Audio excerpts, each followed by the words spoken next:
1 Samuel chapter 11. About a month later, Nahash the Ammonite went up and besieged Jabesh Gilead. And all the men of Jabesh said to Nahash, "Make a treaty with us, and we will serve you." But Nahash the Ammonite said to them, "On this condition I will make a treaty with you, namely that I gouge out everyone's right eye, and thus put disgrace upon all Israel." The elders of Jabesh said to him, "Give us 7 days' respite, that we may send messengers through all the territory of Israel. Then, if there is no one to save us, we will give ourselves up to you." When the messengers came to Gibeah of Saul, they reported the matter in the hearing of the people, and all the people wept aloud. Now Saul was coming from the field behind the oxen, and Saul said, "What is the matter with the people that they are weeping?" So they told him the message from the inhabitants of Jabesh. And the Spirit of God came upon Saul in power when he heard these words, and his anger was greatly kindled. He took a yoke of oxen and cut them in pieces, and sent them throughout all the territory of Israel by messengers, saying, "Whoever does not come out after Saul and Samuel, so shall it be done to his oxen." Then the dread of the Lord fell upon the people, and they came out as one. When he mustered them at Bezek, those from Israel were 300,000, and those from Judah 70,000. They said to the messengers who had come, "Thus shall you say to the inhabitants of Jabesh Gilead, Tomorrow, by the time the sun is hot, you shall have deliverance." When the messengers came and told the inhabitants of Jabesh, they rejoiced. So the inhabitants of Jabesh said, "Tomorrow we will give ourselves up to you, and you may do to us whatever seems good to you." The next day Saul put the people in 3 companies. At the morning watch they came into the camp and cut down the Ammonites until the heat of the day, and those who survived were scattered, so that no 2 of them were left together. The people said to Samuel, "Who is it that said, 'Shall Saul reign over us?' Give them to us so that we may put them to death." But Saul said, "No one shall be put to death this day, for today the Lord has brought deliverance to Israel." Samuel said to the people, "Come, let us go to Gilgal, and there renew the kingship." So all the people went to Gilgal, and there they made Saul king before the Lord in Gilgal. There they sacrificed offerings of well-being before the Lord, and there Saul and all the Israelites rejoiced greatly. 1 Samuel chapter 12. Samuel said to all Israel, "I have listened to you in all that you have said to me, and have set a king over you. See, it is the king who leads you now. I am old and gray, but my sons are with you. I have led you from my youth until this day. Here I am. Testify against me before the Lord and before his anointed. Whose ox have I taken? Or whose donkey have I taken? Or whom have I defrauded? Whom have I oppressed? Or from whose hand have I taken a bribe to blind my eyes with it? Testify against me, and I will restore it to you." They said, "You have not defrauded us or oppressed us, or taken anything from the hand of anyone." He said to them, "The Lord is witness against you, and his anointed is witness this day, that you have not found anything in my hand." And they said, "He is witness." Samuel said to the people, "The Lord is witness, who appointed Moses and Aaron and brought your ancestors up out of the land of Egypt. Now therefore take your stand, so that I may enter into judgment with you before the Lord. And I will declare to you all the saving deeds of the Lord that he performed for you and for your ancestors.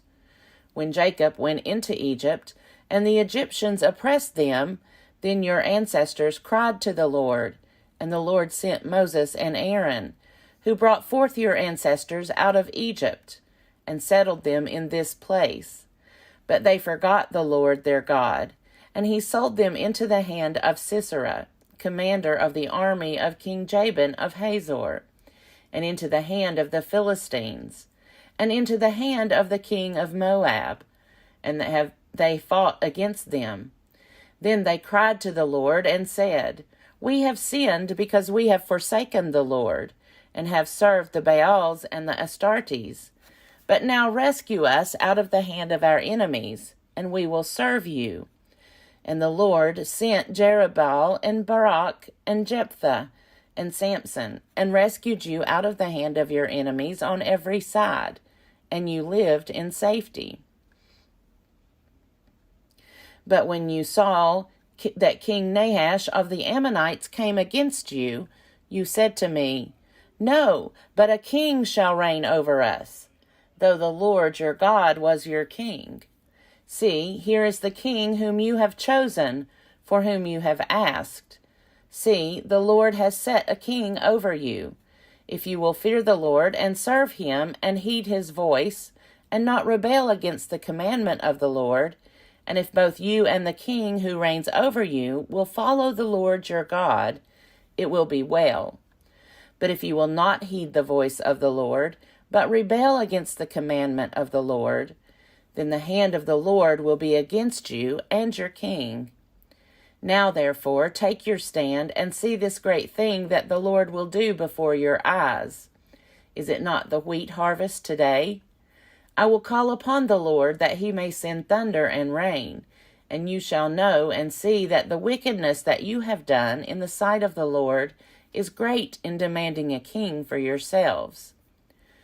So Samuel called upon the Lord, and the Lord sent thunder and rain that day. And all the people greatly feared the Lord and Samuel. All the people said to Samuel, Pray to the Lord your God for your servants, so that we may not die. For we have added to all our sins the evil of demanding a king for ourselves. And Samuel said to the people, Do not be afraid. You have done all this evil, yet do not turn aside from following the Lord, but serve the Lord with all your heart, and do not turn aside after useless things that cannot profit or save, for they are useless. For the Lord will not cast away his people, for his great name's sake, because it has pleased the Lord to make you a people for himself. Moreover, as for me, far be it from me that I should sin against the Lord by ceasing to pray for you. And I will instruct you in the good and the right way. Only fear the Lord, and serve him faithfully with all your heart. For consider what great things he has done for you. But if you still do wickedly, you shall be swept away, both you and your king. 1 Samuel chapter 13. Saul was years old when he began to reign, and he reigned 2 years over Israel. Saul chose 3,000 out of Israel. 2,000 were with Saul in Michmash and the hill country of Bethel, and 1,000 were with Jonathan in Gibeah of Benjamin.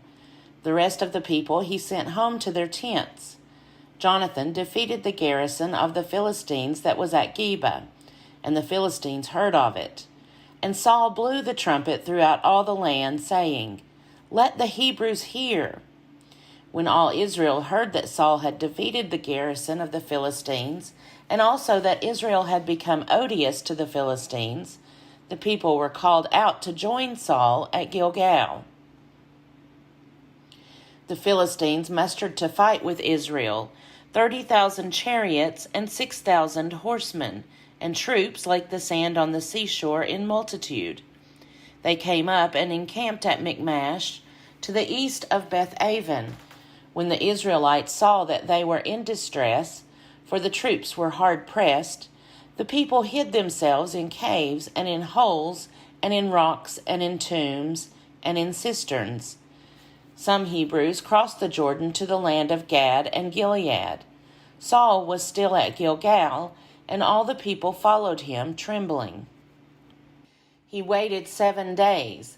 the time appointed by Samuel. But Samuel did not come to Gilgal, and the people began to slip away from Saul. So Saul said, "Bring the burnt offering here to me, and the offerings of well-being." And he offered the burnt offering. As soon as he had finished offering the burnt offering, Samuel arrived. And Saul went out to meet him and salute him. Samuel said, "What have you done?" Saul replied, "When I saw that the people were slipping away from me, and that you did not come within the days appointed, and that the Philistines were mustering at Michmash, I said, 'Now the Philistines will come down upon me at Gilgal,' and I have not entreated the favor of the Lord. So I forced myself and offered the burnt offering." Samuel said to Saul, "You have done foolishly. You have not kept the commandment of the Lord your God, which he commanded you.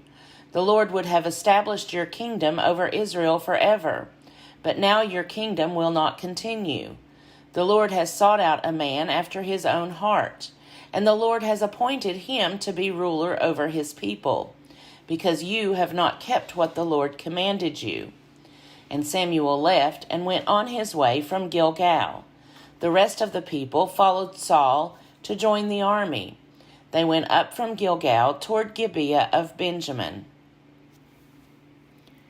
Saul counted the people who were present with him, about 600 men. Saul, his son Jonathan, and the people who were present with them stayed in Gibeah of Benjamin. But the Philistines encamped at Michmash. And raiders came out of the camp of the Philistines in 3 companies. One company turned toward Ophrah, to the land of Shual. Another company turned toward Beth Horon, and another company turned toward the mountain that looks down upon the valley of Zeboim, toward the wilderness. Now there was no smith to be found throughout all the land of Israel, for the Philistines said, "The Hebrews must not make swords or spears for themselves." So all the Israelites went down to the Philistines to sharpen their plowshares, mattocks, axes, or sickles. The charge was 2/3 of a shekel for the plowshares and for the mattocks, and 1/3 of a shekel for sharpening the axes and for setting the goads.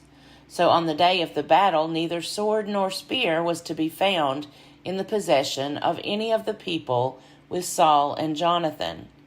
But Saul and his son Jonathan had them. Now a garrison of the Philistines had gone out to the pass of Michmash. 1 Samuel chapter 14.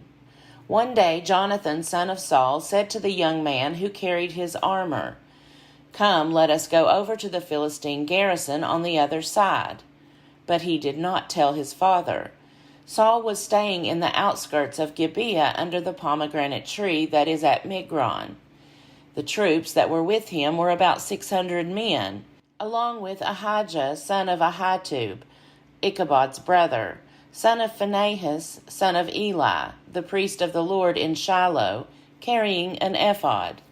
Now the people did not know that Jonathan had gone. In the pass by which Jonathan tried to go over to the Philistine garrison, there was a rocky crag on one side and a rocky crag on the other. The name of the one was Bozez, and the name of the other Seneh. One crag rose on the north in front of Michmash, and the other on the south in front of Geba. Jonathan said to the young man who carried his armor, "Come, let us go over to the garrison of these uncircumcised. It may be that the Lord will act for us, for nothing can hinder the Lord from saving by many or by few." His armor-bearer said to him, "Do all that your mind inclines to. I am with you, as your mind is, so is mine." Then Jonathan said, "Now we will cross over to those men and will show ourselves to them. If they say to us, 'Wait until we come to you,' then we will stand still in our place and we will not go up to them. But if they say, 'Come up to us,' then we will go up, for the Lord has given them into our hand. That will be the sign for us." So both of them showed themselves to the garrison of the Philistines. And the Philistines said, "Look, Hebrews are coming out of the holes where they have hidden themselves. The men of the garrison hailed Jonathan and his armor-bearer, saying, "Come up to us, and we will show you something." Jonathan said to his armor-bearer, "Come up after me, for the Lord has given them into the hand of Israel." Then Jonathan climbed up on his hands and feet, with his armor-bearer following after him. The Philistines fell before Jonathan, and his armor-bearer, coming after him, killed them. In that first slaughter, Jonathan and his armor-bearer killed about 20 men within an area about half a furrow long in an acre of land. There was a panic in the camp, in the field, and among all the people. The garrison and even the raiders trembled. The earth quaked, and it became a very great panic. Saul's lookouts in Gibeah of Benjamin were watching as the multitude was surging back and forth. Then Saul said to the troops that were with him, "Call the roll and see who has gone from us." When they had called the roll, Jonathan and his armor-bearer were not there. Saul said to Ahijah, "Bring the ark of God here," for at that time the ark of God went with the Israelites. While Saul was talking to the priest, the tumult in the camp of the Philistines increased more and more. And Saul said to the priest, "Withdraw your hand." Then Saul and all the people who were with him rallied and went into the battle, and every sword was against the other, so that there was very great confusion. Now the Hebrews, who previously had been with the Philistines and had gone up with them into the camp, turned and joined the Israelites who were with Saul and Jonathan. Likewise, when all the Israelites who had gone into hiding in the hill country of Ephraim heard that the Philistines were fleeing, they too followed closely after them in the battle. So the Lord gave Israel the victory that day. The battle passed beyond Beth-aven, and the troops with Saul numbered altogether about 10,000 men. The battle spread out over the hill country of Ephraim. Now Saul committed a very rash act on that day. He had laid an oath on the troops, saying, "Cursed be anyone who eats food before it is evening, and I have been avenged on my enemies." So none of the troops tasted food. All the troops came upon a honeycomb, and there was honey on the ground. When the troops came upon the honeycomb, the honey was dripping out, but they did not put their hands to their mouths, for they feared the oath. But Jonathan had not heard his father charge the troops with the oath. So he extended the staff that was in his hand, and dipped the tip of it in the honeycomb, and put his hand to his mouth, and his eyes brightened. Then one of the soldiers said, "Your father strictly charged the troops with an oath, saying, 'Cursed be anyone who eats food this day,' and so the troops are faint." Then Jonathan said, "My father has troubled the land. See how my eyes have brightened because I tasted a little of this honey? How much better if today the troops had eaten freely of the spoil taken from their enemies. For now the slaughter among the Philistines has not been great." After they had struck down the Philistines that day from Michmash to Aijalon, the troops were very faint. So the troops flew upon the spoil, and took sheep and oxen and calves, and slaughtered them on the ground, and the troops ate them with the blood. Then it was reported to Saul, "Look, the troops are sinning against the Lord by eating with the blood." And he said, "You have dealt treacherously. Roll a large stone before me here." Saul said, "Disperse yourselves among the troops, and say to them, 'Let all bring their oxen or their sheep, and slaughter them here, and eat. And do not sin against the Lord by eating with the blood.'" So all of the troops brought their oxen with them that night, and slaughtered them there. And Saul built an altar to the Lord. It was the first altar that he built to the Lord. Then Saul said, Let us go down after the Philistines by night, and despoil them until the morning light. Let us not leave one of them. They said, Do whatever seems good to you. But the priest said, Let us draw near to God here. So Saul inquired of God, Shall I go down after the Philistines? Will you give them into the hand of Israel? But he did not answer him that day. Saul said, Come here, all you leaders of the people, and let us find out how this sin has arisen today. For as the Lord lives, who saves Israel, even if it is in my son Jonathan, he shall surely die. But there was no one among all the people who answered him.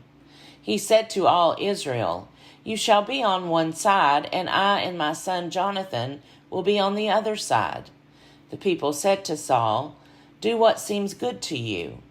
Then Saul said, O Lord God of Israel, why have you not answered your servant today? If this guilt is in me or in my son Jonathan, O Lord God of Israel, give Urim. But if this guilt is in your people Israel, give Thummim. And Jonathan and Saul were indicated by the lot, but the people were cleared. Then Saul said, Cast the lot between me and my son Jonathan. And Jonathan was taken. Then Saul said to Jonathan, Tell me what you have done. Jonathan told him, I tasted a little honey with the tip of the staff that was in my hand. Here I am, I will die. Saul said, God do so to me, and more also. You shall surely die, Jonathan. Then the people said to Saul, Shall Jonathan die, who has accomplished this great victory in Israel? Far from it. As the Lord lives, not one hair of his head shall fall to the ground, for he has worked with God today. So the people ransomed Jonathan, and he did not die. Then Saul withdrew from pursuing the Philistines, and the Philistines went to their own place. When Saul had taken the kingship over Israel, he fought against all his enemies on every side, against Moab, against the Ammonites, against Edom, against the kings of Zobah, and against the Philistines. Wherever he turned, he routed them. He did valiantly and struck down the Amalekites, and rescued Israel out of the hands of those who plundered them. Now the sons of Saul were Jonathan, Ishvi, and Malchishua, and the names of his 2 daughters were these. The name of the firstborn was Merab, and the name of the younger Michal. The name of Saul's wife was Ahinoam, daughter of Ahimaaz, and the name of the commander of his army was Abner, son of Ner, Saul's uncle. Kish was the father of Saul, and Ner, the father of Abner, was the son of Abiel. There was hard fighting against the Philistines all the days of Saul, and when Saul saw any strong or valiant warrior, he took him into his service. 1 Samuel chapter 15. Samuel said to Saul, The Lord sent me to anoint you king over his people Israel. Now therefore listen to the words of the Lord. Thus says the Lord of hosts, I will punish the Amalekites for what they did in opposing the Israelites when they came up out of Egypt. Now go and attack Amalek, and utterly destroy all that they have. Do not spare them, but kill both man and woman, child and infant, ox and sheep, camel and donkey. So Saul summoned the people and numbered them in Telaim, 200,000 foot soldiers and 10,000 soldiers of Judah. Saul came to the city of the Amalekites and lay in wait in the valley. Saul said to the Kenites, Go, leave, withdraw from among the Amalekites, or I will destroy you with them. For you showed kindness to all the people of Israel when they came up out of Egypt. So the Kenites withdrew from the Amalekites. Saul defeated the Amalekites from Havilah as far as Shur, which is east of Egypt. He took King Agag of the Amalekites alive, but utterly destroyed all the people with the edge of the sword. Saul and the people spared Agag and the best of the sheep and of the cattle and of the fatlings and the lambs, and all that was valuable, and would not utterly destroy them. All that was despised and worthless they utterly destroyed. The word of the Lord came to Samuel. I regret that I made Saul king, for he has turned back from following me and has not carried out my commands. Samuel was angry, and he cried out to the Lord all night. Samuel rose early in the morning to meet Saul, and Samuel was told. Saul went to Carmel, where he set up a monument for himself, and on returning he passed on down to Gilgal. When Samuel came to Saul, Saul said to him, May you be blessed by the Lord. I have carried out the command of the Lord. But Samuel said, What then is this bleating of sheep in my ears, and the lowing of cattle that I hear? Saul said, They have brought them from the Amalekites, for the people spared the best of the sheep and the cattle, to sacrifice to the Lord your God, but the rest we have utterly destroyed. Then Samuel said to Saul, Stop, I will tell you what the Lord said to me last night. He replied, Speak. Samuel said, Though you are little in your own eyes, are you not the head of the tribes of Israel? The Lord anointed you king over Israel, and the Lord sent you on a mission and said, Go, utterly destroy the sinners, the Amalekites, and fight against them until they are consumed. Why, then, did you not obey the voice of the Lord? Why did you swoop down on the spoil and do what was evil in the sight of the Lord? Saul said to Samuel, I have obeyed the voice of the Lord. I have gone on the mission on which the Lord sent me. I have brought Agag, the king of Amalek, and I have utterly destroyed the Amalekites. But from the spoil the people took sheep and cattle, the best of the things devoted to destruction, to sacrifice to the Lord your God in Gilgal. And Samuel said, Has the Lord as great delight in burnt offerings and sacrifices, as in obedience to the voice of the Lord?